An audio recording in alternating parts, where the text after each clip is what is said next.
Hello! In this video I will show you how to install ChatGPT widget on a Poco Pad.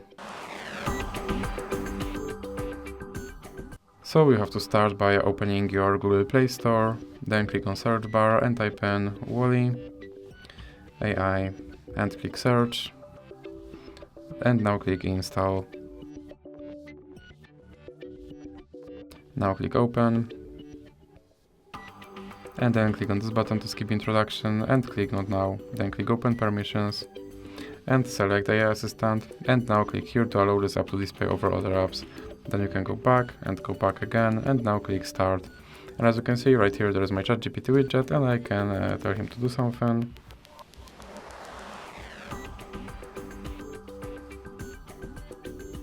And as you can see, he responded. And if you want to remove him from your screen, simply drag him into the X icon in the middle. So that's it for this video. If you liked it, please remember to leave a like and subscribe.